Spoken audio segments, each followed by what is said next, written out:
Hello and welcome you all to let's crack it with Abhishek Gupta. तो ये है 19 जून के करंट अफेयर्स गाइस। बहुत इंपॉर्टेंट करंट अफेयर्स है, आप इनको कवर करते रहिए। आगे आने वाले जितने भी एग्जाम्स होंगे, चाहे प्रीलिम्स हो चाहे मेंस हो, चाहे वन डे वाले जो एग्जाम्स होते हैं, कोई भी एग्जाम हो, सभी के लिए बहुत बहुत ज़्यादा इंपॉर्टेंट है। अगर आपने यहाँ से करंट अफेयर्स कवर कर लिए तो आपको कुछ और देखने की ज़रूरत नहीं है। सभी क्वेश्चन जो आपके एग्जाम में आते हैं वो यहाँ से कवर हो जाएंगे। गाइस बताना चाहूँगा, अगर आपने let's crack it with Abhishek Gupta का यूट्यूब सब्सक्राइब नहीं किया है तो उसको जरूर सब्सक्राइब कर लीजिएगा। और let's crack it with Abhishek Gupta का फ्री टेलीग्राम चैनल भी है, तो उसको जरूर ज्वाइन कर लेना। उसको ज्वाइन करना बहुत ज़रूरी है, सारे अपडेट्स वहीं आते हैं। गाइस बताना चाहूँगा कि लोअर पीसीएस मेंस के लिए, एफआरओ मेंस के लिए और एडवोकेट जनरल आरओ मेंस के लिए फुल प्रिपरेशन बैच चल रहा है, टेस्ट सीरीज चल रही है। तो जो भी विलिंग कैंडिडेट्स हैं, जो चाहते हैं कि वो अपनी टेस्ट परफॉर्मेंस देख पाएँ कि टेस्ट के थ्रू, तो वो टेस्ट सीरीज ज्वाइन कर सकते हैं। साथ साथ करंट अफेयर्स की जो पीडीएफ चाहते हैं स्टूडेंट्स कि ये जो करंट अफेयर्स की पीडीएफ्स हैं वो उनको रेगुलर बेसिस पे मिलती रहे, जिससे कि वो रिवीजन कर सकें, तो वो मुझे 7665804421 पर कॉल या मैसेज कर सकते हैं।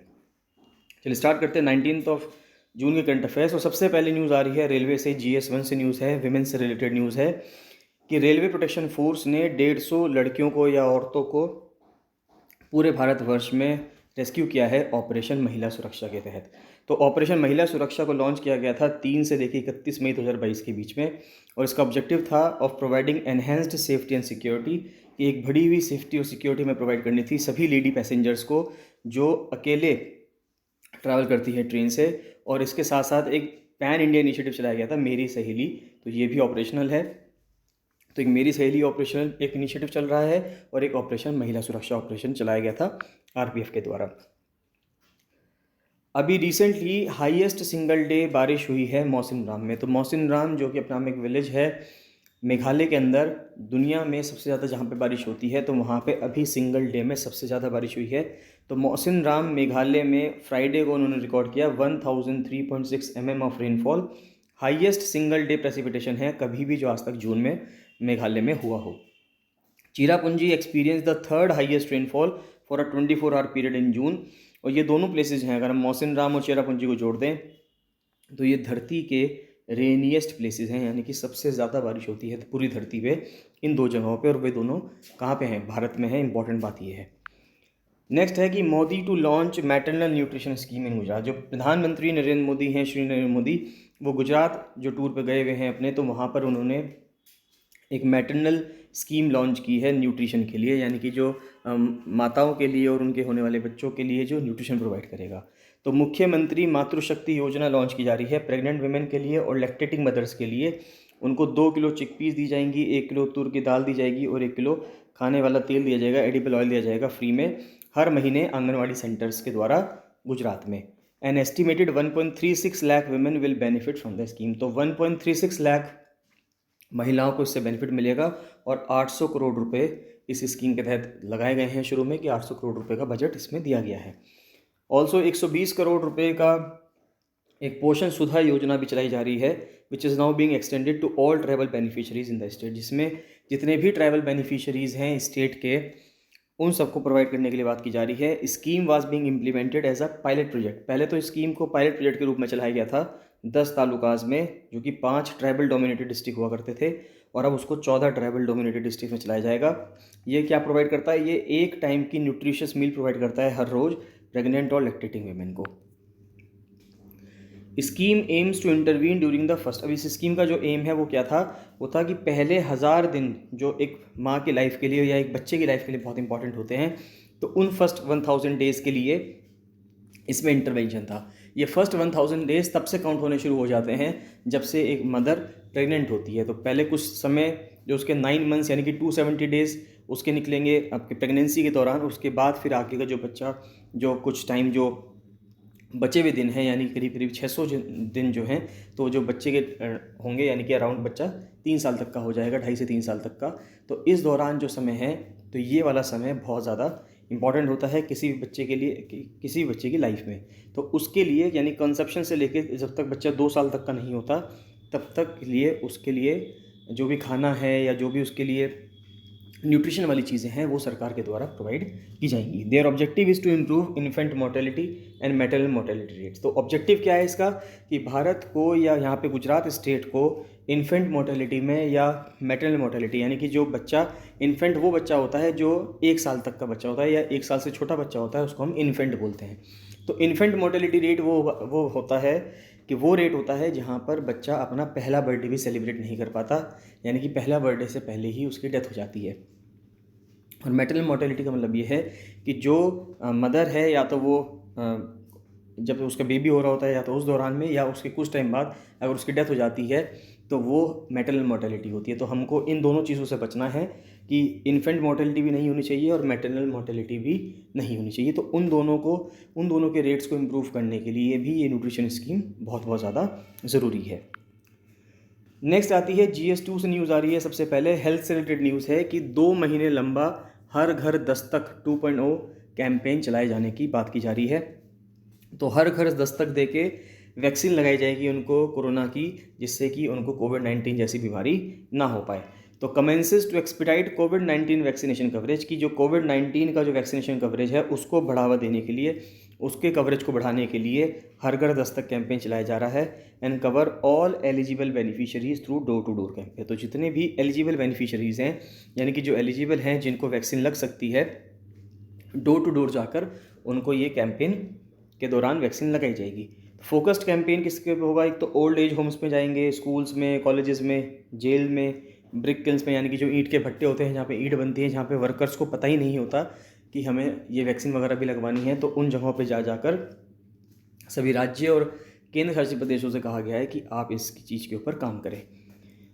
Incorporating the experience and learning from her घर दस्तक कैंपेन लॉन्च इन नवंबर 2021। तो हर घर दस्तक कैंपेन जो फर्स्ट टाइम इंट्रोड्यूस किया गया था वो नवंबर 2021 में किया था। और हर घर दस्तक कैंपेन 2.0 जो लॉन्च किया जा रहा है, ये 1 जून 2022 से 31 जुलाई 2022 तक चलेगा।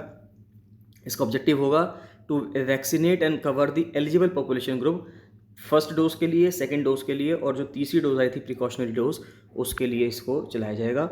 मेजर फोकस होगा कि हम इम्प्रूव करें सब optimal coverage of persons aged 60 years with precaution dose की। जिनकी उम्र 60 साल है, 60 साल से ऊपर है, उनको सबको प्रिकॉशनरी डोज, यानी कि जो तीसरी डोज थी, वो भी लगवाई जाए। अब तक अगर देखा जाए तो 193.57 करोड़ डोजेज पूरे भारतवर्ष में लग चुकी हैं। 96.3% ऐसे लोग हैं 15 साल से ऊपर के जिनको कम से कम 1 डोज लग चुकी है, और 86.3% ऐसे लोग हैं भारत में जिनको 2 डोजेज लग चुकी हैं। हर घर दस्तक टीकाकरण अभियान जो है, इसको इंस्पायर किया गया है। ये कहाँ से आया जो हर घर दस्तक टीकाकरण अभियान है? इससे पहले मिशन इंद्रधनुष चल रहा था, जो इसलिए था कि जब एक बच्चा पैदा होता है तो उसके बाद जो पूरा वैक्सीनेशन का एक जो साइकिल होता है कि उसको 12 या 13 वैक्सीन्स लगती हैं। जब तक वो 2 या 3 साल का होगा या 6 साल तक का हो जाएगा, तब तक उसको जो वैक्सीन्स लगती रहती हैं। तो हर बच्चे का एक मिशन इंद्रधनुष के तहत एक कार्ड बनता था जिसमें उसको सारी वैक्सीन्स लगती थी। तो मिशन इंद्रधनुष की सफलता को देखते हुए हर घर दस्तक टीकाकरण अभियान को भी चलाया गया, which included mobilization, awareness and vaccination activity for reaching out to all the missed out and the dropped out eligible beneficiaries। कि जितने भी मान लेते कोई मिस आउट हो गया या कोई किसी को छोड़ दिया गया फर्स्ट डोज के दौरान, सेकंड डोज के दौरान, तो उन सबको घर घर जाकर ये कैंपेन चलाया जा रहा है कि हर घर घर जाकर उस पर्सन को डोज लगेगी। तो ये 3 नवंबर 2021 से जो हर घर दस्तक कैंपेन जो फर्स्ट वाला चला था वो 3 नवंबर 2021 से चला था, और हर घर दस्तक कैंपेन 2.0 जो चलेगा वो 1 जून से लेकर 31 जुलाई तक चलेगा। नेक्स्ट आता है भारत और सेनेगल के रिलेशंस। देखें तो वाइस प्रेसिडेंट का जो रीसेंट विजिट रहा है सेनेगल के लिए, उससे कुछ चीज़ें निकल के आ रही हैं। तो पहली बात तो 3 MOU साइन किए गए हैं भारत और सेनेगल के बीच में।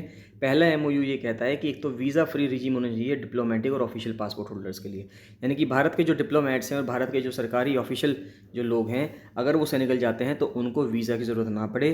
दूसरा चलाया जा रहा है, दूसरा जो MOU हुआ है साइन, वो हुआ है renewal of cultural exchange programme for the period 2022 से लेकर 2026। तो 2022 से लेकर 2026 तक के बीच में जो कल्चरल एक्सचेंज प्रोग्राम है, यानी कि जो कल्चर्स का एक्सचेंज होगा, सेनेगल के कल्चर्स को हम रिप्रेजेंट करेंगे भारत में और भारत के कल्चर्स को रिप्रेजेंट करेंगे सेनेगल में, तो उसका जो एक्सचेंज प्रोग्राम है 2022 से लेकर 2026 तक का। और तीसरा MOU हुआ है bilateral cooperation in youth matters. तो यूथ में यानी कि युवाओं का जो मैटर्स हैं उनमें किस तरह से बायलेटरल कोऑपरेशन होगा, तो उसके लिए भी तीसरा MOU साइन हुआ है। इंडो सेनेगलीज अगर हम ट्रेड देखें तो यानी कि इंडिया और सेनेगल का ट्रेड देखें तो 37% इंक्रीज़ होकर $1.5 बिलियन पहुंच गया है US डॉलर। पिछले साल देखा जाए तो लास्ट 1 ईयर में, डिस्पाइट कोविड-19 पैंडेमिक। हालांकि कोविड-19 पैंडेमिक चल रहा था, लेकिन फिर भी भारत और सेनेगल का जो ट्रेड है वो बढ़ा है। Huge Indian import. अब इंडिया क्या इंपोर्ट करता है सेनेगल से? इंडिया इंपोर्ट करता है फोस्फेट करता है, जो कि एक इंपॉर्टेंट कंपोनेंट है फर्टिलाइज़र का सेनेगल से। सेनेगल जो है हाल ही में इंटरनेशनल सोलर अलायंस का मेंबर भी बन गया है, और एक फेज़ 2 भी चलाया जा रहा है of the upgradation of entrepreneurial training and development centre CETT। तो जो सेनेगल की राजधानी है डाकर या डकार, जैसे भी आप इसको प्रोनाउंस करेंगे, तो यहाँ पर अपग्रेडेशन हो रहा है CETT का, उसको अप्रूव कर दिया गया है और इसकी इम्प्लीमेंटेशन बहुत जल्दी शुरू होगी। CETT सबसे पहले डकार में 2002 में इस्टेब्लिश किया गया था अंडर इंडियन ग्रांट असिस्टेंस। तो भारत ने इसमें ग्रांट दी थी और उसके बाद इसको इस्टेब्लिश किया गया था, जिसके थ्रू हर साल कम से कम 1000 यूथ को, 1000 युवाओं को यहाँ से ट्रेन किया जाता है। ज़्यादातर वो सेनेगल से होते हैं, लेकिन साथ ही साथ 19 और दूसरे अफ्रीकन देशों से भी यहाँ पे लोग होते हैं, और वो 6 अलग अलग डिसिप्लिन्स में यहाँ पे ट्रेन किए जाते हैं। Senegal being a francophone country. अब देखिए, सेनेगल जो है वो एक फ्रैंकोफोन कंट्री है। फ्रैंकोफोन कंट्री एक वो कंट्री होता है जहाँ पर ऑफिशियल लैंग्वेज फ्रेंच है। तो जिस कंट्री की ऑफिशियल लैंग्वेज फ्रेंच होती है उसको हम फ्रैंकोफोन कंट्री कहते हैं। एक आप बताएंगे कि लूजोफोन कंट्री कौन सा होता है? आप मुझे कमेंट सेक्शन में कमेंट करके बताएंगे।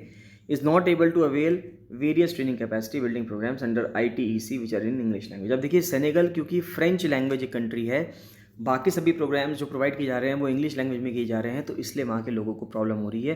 तो एक MOU इस चीज़ के लिए भी साइन किया गया था। फिर एक MOU साइन किया गया Sushma Swaraj institute of foreign service में। जो भारत का जो फॉरेन सर्विस इंस्टीट्यूट है उसका नाम अब सुषमा स्वराज इंस्टीट्यूट कर दिया गया है। और जो सेनेगल की जो मिनिस्ट्री ऑफ फॉरेन अफेयर्स थी, 2021 में एक MOU साइन हुआ कि वाइस प्रेसिडेंट ने भी अनाउंस किया है कि 15 डिप्लोमेट्स का जो बैच है उसको भारत के सुषमा स्वराज इंस्टीट्यूट में ट्रेनिंग दी जाएगी। तो ये बात कही गई है वाइस प्रेसिडेंट के द्वारा सेनेगल विजिट में। नेक्स्ट बहुत इंपॉर्टेंट न्यूज़ आती है कि वर्ल्ड समिट हुआ है इंफॉर्मेशन सोसाइटी का 2022। इसको इंटरनेशनल टेलीकम्युनिकेशन यूनियन ने करवाया, उसके हेडक्वार्टर जिनेवा स्विट्जरलैंड में 30 मई से लेकर 3 जून 2022 तक। नेक्स्ट आता है जो चाइनीज़ प्रेसिडेंट हैं शी जिनपिंग, वो ब्रिक्स का एक वर्चुअल समिट हेल्ड करने जा रहे हैं। तो Chinese president Xi Jinping will host a virtual summit of the leaders of the BRICS countries on June 23। तो 23 जून को, जो आने वाली 23 जून है, उसको चाइनीज़ प्रेसिडेंट शी जिनपिंग एक ब्रिक्स की जो वर्चुअल समिट है लीडर्स की, उसको होस्ट करेंगे। भारत की तरफ से प्रधानमंत्री नरेंद्र मोदी होंगे, रशिया की तरफ से वहाँ के राष्ट्रपति व्लादिमीर पुतिन होंगे, ब्राज़ील की तरफ से जेल बोल्सोनारो होंगे, और साउथ अफ्रीका की तरफ से साइरिल रामाफोसा होंगे इस मीटिंग में। नेक्स्ट आता है कि इंडिया ने बैक किया है चाइना का प्लान जो है जॉइंट बॉर्डर एक्टिविटी के लिए। तो चाइना के तहत जो एक ऑर्गेनाइजेशन बनी हुई है शंघाई कोऑपरेशन ऑर्गेनाइजेशन, तो उसके जितने भी मेंबर कंट्रीज़ हैं वहाँ पर एक जॉइंट बॉर्डर एक्टिविटी होती है, एक एक्सरसाइज होती है कि किस तरह से आप अलग अलग तरीक़ों से अपनी डिफेंस फोर्सेस को ट्रेन कर सकते हैं। तो इंडिया ने सपोर्ट किया है एक इनिशिएटिव को जो चाइना ने स्टार्ट किया है to conduct a joint border operation in 2023। तो 2023 में किया जाएगा, जिसमें जितने भी मेंबर कंट्रीज़ हैं SCO के, यानी कि शंघाई कोऑपरेशन ऑर्गेनाइजेशन के, वो इसमें पार्टिसिपेट करेंगे, चाहे वो रशिया हो, पाकिस्तान हो, या जितने भी सेंट्रल एशियन कंट्रीज़ हैं। The border operation called solidarity 2023 will be organised by China. तो ये इंपॉर्टेंट चीज़ है कि एक बॉर्डर ऑपरेशन का नाम क्या होगा? सॉलिडारिटी 2023। इसको चाइना ऑर्गेनाइज करेगा, और ये किस ऑर्गेनाइजेशन के तहत हो रहा है? ये SCO के तहत हो रहा है, यानी कि शंघाई कोऑपरेशन ऑर्गेनाइजेशन के तहत ये हो रहा है। BSF ने इससे पहले 21वीं मीटिंग हेल्ड की है, अटेंड की थी एक्सपर्ट्स ग्रुप की और बॉर्डर सिक्योरिटी कॉन्फ्रेंस की SCO कंट्रीज़ के 15 जून से लेकर 17 जून तक, जिसको कि SCO की जितने भी मेंबर कंट्रीज हैं सबने अटेंड किया था। BSF ने किया था भारत की तरफ से, उसके बाद चाइना ने किया, पाकिस्तान ने किया, Russia, Kazakhstan, Kyrgyzstan, Tajikistan, Uzbekistan. तो ये 8 कंट्रीज़ हैं। 7 कंट्रीज़ तो ये हो गए और एक कंट्री भारत है, तो 8 कंट्रीज़ हो गए जो SCO के मेंबर हैं। और साथ ही साथ एक एग्जीक्यूटिव कमेटी है रीजनल एंटी टेररिस्ट स्ट्रक्चर, यानी कि RATS। ये इंपॉर्टेंट सवाल है, पूछ सकते हैं आपसे कि जो RATS है वो किस ऑर्गेनाइजेशन के तहत आता है? तो वो SCO के तहत आता है। जॉइंट बॉर्डर ऑपरेशन चलाया गया सॉलिडारिटी 2019 से लेकर 2021 वाला, ये 2021 में चलाया गया, और इसी तरह से एक जॉइंट बॉर्डर ऑपरेशन चलाया जाएगा 2022 के अंदर, जिसको फ्रेंडशिप बॉर्डर 2022 भी कहा जा रहा है। नेक्स्ट न्यूज़ देखते हैं, तो GS3 से न्यूज़ आ रही है। सबसे पहले इंटरनल सिक्योरिटी से न्यूज़ आ रही है कि CRPF में रिक्रूटमेंट के लिए कैबिनेट ने रिलैक्सेशन दे दी है एजुकेशन क्वालिफिकेशन में। अब तक क्या होता था कि 10th क्लास के जो पास स्टूडेंट्स होते थे उन्हीं को मिनिमम क्वालिफिकेशन के रूप में CRPF में जवान के रूप में इंट्रोड्यूस करवाने का एक प्रावधान था। लेकिन छत्तीसगढ़ के 3 डिस्ट्रिक्ट जो हैं, बीजापुर, दांतेवाड़ा और सुकमा डिस्ट्रिक्ट जो हैं, इनके लिए स्पेसिफिकली सिर्फ इन 3 डिस्ट्रिक्ट के लिए छत्तीसगढ़ के जो वहाँ पे रिक्रूटमेंट होगा उसके लिए एजुकेशन क्वालिफिकेशन को कम करके 10th क्लास से 8th क्लास कर दिया गया है। तो गृह मंत्रालय is to relax requisite minimum education qualification from 10th class pass to 8th class. तो 10th क्लास से 8वीं क्लास तक कर दिया गया है। जो वहाँ पे रिक्रूटमेंट होना है 400 कैंडिडेट्स का as constables general duty and CRPF. तो कॉन्स्टेबल्स के रूप में जो इनका रिक्रूटमेंट होगा। CRPF is one of the central armed police force basically meant for duties like maintenance of law and order, tackling counter insurgency and maintaining internal security. तो CRPF का काम यही है कि उसको लॉ एंड ऑर्डर मेंटेन रखना है, counter insurgency को टैकल करना है और मेंटेन करनी है इंटरनल सिक्योरिटी, यानी कि जो आंतरिक सुरक्षा है भारत देश की, उसकी जो जिम्मेदारी है वो सीआरपीएफ के ऊपर है। सीआरपीएफ ने 2016-17 में एक बस्तरिया बटालियन, यानी कि जो बस्तर वहाँ पे जगह थी, तो बस्तरिया बटालियन के नाम से एक बटालियन रेस की थी by recruiting scheduled tribe candidates from 4 district. तो वहाँ पे जो शेड्यूल्ड ट्राइब के एसटी कैंडिडेट्स थे 4 डिस्ट्रिक्ट के, जैसे कि बीजापुर के, दांतेवाड़ा के, नारायणपुर के और सुकमा डिस्ट्रिक्ट के छत्तीसगढ़ के, इनके लोगों को अपॉइंट किया था। However, it could not yield optimum results as native youth from interior areas could not compete in the recruitment process. लेकिन दिक्कत वाली बात ये रही कि it could not yield optimum results, यानी कि जो रिजल्ट्स सीआरपीएफ को उम्मीद थी कि उनको मिल पाएंगे वो रिजल्ट्स उनको नहीं मिल पाए, क्योंकि वो जो कैंडिडेट्स थे वो उनकी जो क्वालिफिकेशन थी, एजुकेशन क्वालिफिकेशन जो हुआ करती थी 10th पास, वो उसको कम्पीट ही नहीं कर पाए। यानी क्योंकि वहाँ की जो ट्राइबल यूथ हैं वो 10th क्लास तक पढ़ ही नहीं रहे हैं, वो उससे पहले ही पढ़ाई छोड़ देते हैं। नेक्स्ट न्यूज़ आती है कि e concurrence module launched on Government e Market Place for Ministry of Defence. तो एक ई कॉन्करेंस मॉड्यूल लॉन्च किया गया है Government e Market Place platform पे मिनिस्ट्री ऑफ डिफेंस के लिए। तो इंपॉर्टेंट चीज़ यही है, पहली बात आपसे ये पूछ सकते हैं कि ई कॉन्करेंस मॉड्यूल किसके लिए लॉन्च किया गया है, तो ये मिनिस्ट्री ऑफ डिफेंस के लिए किया गया है। तो एक आईटी मॉड्यूल है, यानी कि इंफॉर्मेशन टेक्नोलॉजी का एक मॉड्यूल है for Ministry of defence for integration of competent financial authorities, यानी कि हमें एक इंटीग्रेशन कर देंगे, सब लोग जुड़ जाएंगे। कौन कौन? जो फाइनेंशियल अथॉरिटीज़ हैं, इंटरनल फाइनेंशियल एडवाइज़र्स हैं, किसके लिए? ऑनलाइन ई कन्करेंस के लिए, कि ऑनलाइन ही हमको कन्करेंस मिल जाए, यानी कि जो सहमति है वो मिल जाए और अप्रूवल मिल जाए प्रोक्योरमेंट प्रोसेस का, जो कि जीएम पोर्टल पे, यानी कि government e Market place portal पे चलता है। भारत और स्वीडन ने होस्ट की है एक इंडस्ट्री ट्रांजिशन डायलॉग स्टॉकहोल्म में। तो स्वीडन की राजधानी स्टॉकहोल्म के अंदर भारत और स्वीडन ने मिलकर एक इंडस्ट्री ट्रांजिशन डायलॉग को होस्ट किया था। तो भारत और Sweden hosted the industry transition dialogue today in Stockholm as a part of their joint initiative that is leadership for industry transition lead-it। तो lead-it के नाम से, leadership for industry transition के नाम से भारत और स्वीडन ने स्टॉकहोल्म के अंदर एक इंडस्ट्री ट्रांजिशन डायलॉग को होस्ट किया है। LeadIT initiative lays specific focus on hard to abate sector. अब देखिए कुछ बहुत ही जो मुश्किल सेक्टर्स हैं उनके ऊपर ये स्पेशल फोकस किया गया है, जिसमें की स्टेक होल्डर्स के ऊपर बात की जा रही है in the global climate action and requisite specific interventions, यानी कि क्लाइमेट से रिलेटेड ये मीटिंग हो रही है। This high level of dialogue has contributed to the UN conference Stockholm +50। अगर आपको ध्यान हो तो स्टॉकहोल्म में इससे पहले एक यूनाइटेड नेशंस की मीटिंग हुई थी 1972 में, तो अब उसको 50 साल जैसे होने जा रहे हैं, तो ये जो मीटिंग है ये उसके लिए है। तो यूएन कॉन्फ्रेंस स्टॉकहोल्म +50 एक healthy planet for the prosperity of all, our responsibility our opportunity. तो ये 2 और 3 जून 2022 को हुई है और इसने COP27 जो अगला COP होने वाला है COP27, उसके लिए एजेंडा भी सेट किया है। 50th एनिवर्सरी जो है यूनाइटेड नेशंस कॉन्फ्रेंस की ह्यूमन इन्वायरमेंट पे, जो कि 1972 में हुई थी, उसकी 50th एनिवर्सरी 2022 में सेलिब्रेट हो रही है। नेक्स्ट आता है waver shows we care for youth. तो डिफेंस मिनिस्टर, रक्षा मंत्री श्री राजनाथ सिंह जी ने कहा है कि जो अग्निपथ स्कीम, जिसको कि पिछली एक वीडियो में कवर किया गया है, कल या परसों एक वीडियो अपलोड की गई थी, पिछले 2 दिन पहले एक वीडियो अपलोड की गई थी, जिसमें कि आपको डिटेल में समझाया गया था कि अग्निपथ स्कीम क्या है और अग्निपथ स्कीम में जो प्रोटेस्ट चल रहे हैं, विवाद जो हो रहा है वो क्यों हो रहा है। तो उसके ऊपर पूरी डिटेल्ड वीडियो बताई गई थी, आप उसको चाह के देख सकते हैं, चैनल पे वो वीडियो है, तो आप उसको सर्च कर सकते हैं। आप डालेंगे Agnipath scheme let's crack it with Abhishek Gupta, आपको वो मिल जाएगी। तो अब जब उस पर प्रोटेस्ट हो रहा था तो गवर्नमेंट ने जो उस टाइम पे उसमें जो रिक्रूटमेंट की एज थी 17.5 साल से 21 साल तक की, उसको बढ़ा के 23 साल कर दिया गया है पहले साल के लिए। तो एक टाइम वेवर दिया गया है, 1 टाइम वेवर दिया गया है, जिसमें कि जो इस साल जो स्टूडेंट्स बैठेंगे इस योजना में, इस योजना के तहत, इस स्कीम के तहत जो आर्मी में रिक्रूटमेंट होगा जिन कैंडिडेट्स का, तो वो अगर 21 साल ना होकर अब 23 साल तक का यूथ भी अप्लाई कर सकता है। ये इस स्कीम के तहत फ़ायदा दिया गया है। नेक्स्ट आता है यूनाइटेड नेशंस की एक रिपोर्ट आई है जिसमें ये कहा जा रहा है कि 50 लाख इंडियंस जो हैं वो डिज़ास्टर्स के थ्रू अफेक्टेड होंगे।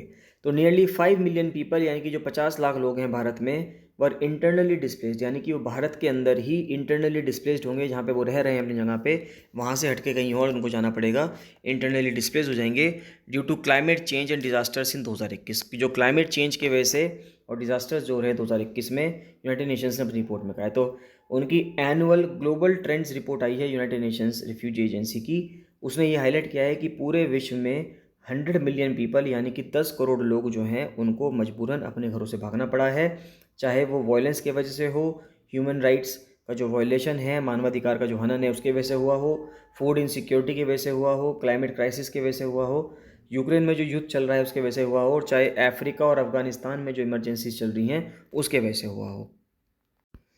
तो जो लार्जेस्ट डिस्प्लेसमेंट हुआ है अभी 2021 में, वो बताया जा रहा है कि चाइना में हुआ है 6 मिलियन लोगों का यानी कि 60 लाख लोगों का, फिलीपींस में 57 लाख लोगों का हुआ है, और भारत में करीब करीब 4.9 मिलियन यानी कि 49 लैक्स या 50 लैक्स आप कह सकते हैं।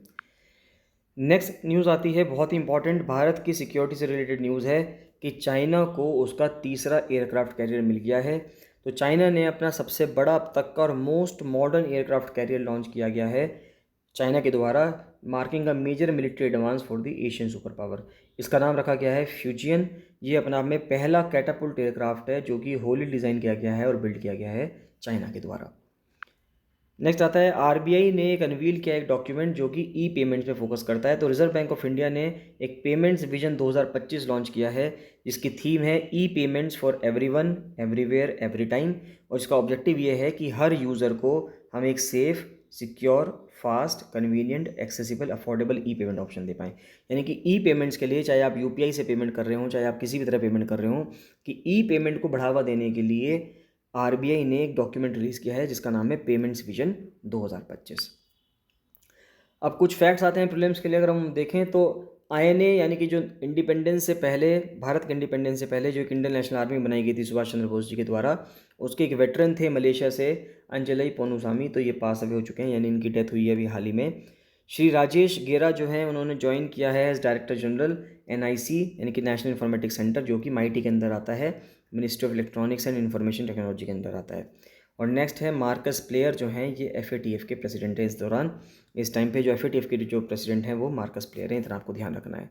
तो दैट्स ऑल। तो ये थे 19 जून के करंट अफेयर्स गाइस, बहुत इंपॉर्टेंट करंट अफेयर्स है, आप इनको कवर कर लीजिए। कोई भी डाउट, आपका डाउट आता है, कोई भी आपका सजेशन है, तो आप इसको कमेंट सेक्शन में कमेंट करके जरूर बताइएगा। बाकी मिलते हैं नेक्स्ट वीडियो में। So thank you and bye bye.